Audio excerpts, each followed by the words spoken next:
नित्य लगाना है। कथा कब तक सुननी है? जब तक मेरा सुमिरन हरि करें मैं पावा विश्राम, मैं विश्राम में जाऊं, ठाकुर जी अब मुझे याद करते हैं, ऐसी स्थिति हो।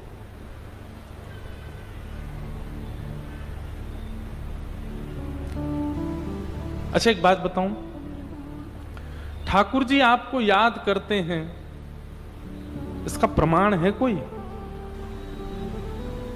हाँ, 2-3 प्रमाण हैं। क्या?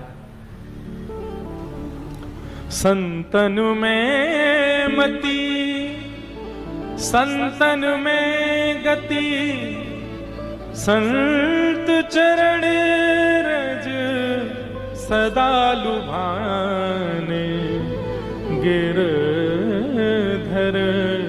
जब अपनों कर जाने।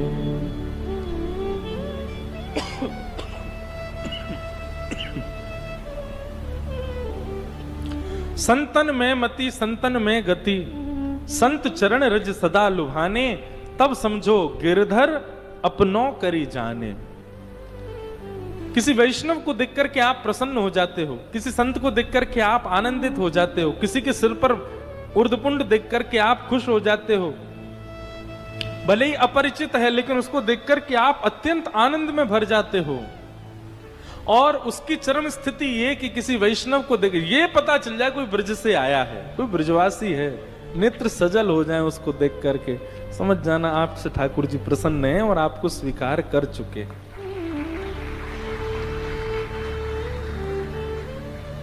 वैष्णवों को देख करके, ब्रजवासियों को देख करके, ठाकुर जी को भजवे वाले ऐसे प्रिय जनन को देख करके आपके चित्त में अत्यंत आह्लाद हो। जैसे अभी आपके चित्त में आह्लाद कब होता है? जब आप दाल पकवान देखते हो तो आह्लाद होता है, कोई बड़ा पाव देखता है तो उसको आह्लाद होता है, या जिस एक्टर को आप बहुत देखते हो वो सामने अचानक से आ जाए तो खुश हो जाते हो, ओहो आह्लाद, महाराज भाग रहे हैं उसके पीछे।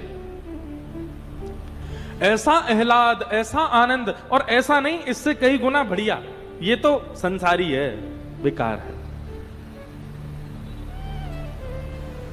बस लगे अब परम सुख मिल गया मुझे, मैं उनसे मिल लिया जो ठाकुर जी के हैं।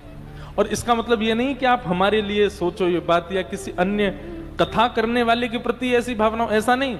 अगल बगल में देखो, जिसके गले में कंठी माला हो, जिसके रूप स्वरूप को देख करके ऐसा लगता हो कि हाँ ये तो वैष्णव है, ये तो ठाकुर जी का है, उसको देख करके भी आपको उतनी प्रसन्नता हो जितनी प्रसन्नता किसी भगवत कथा करने वाले को देख के हो रही है।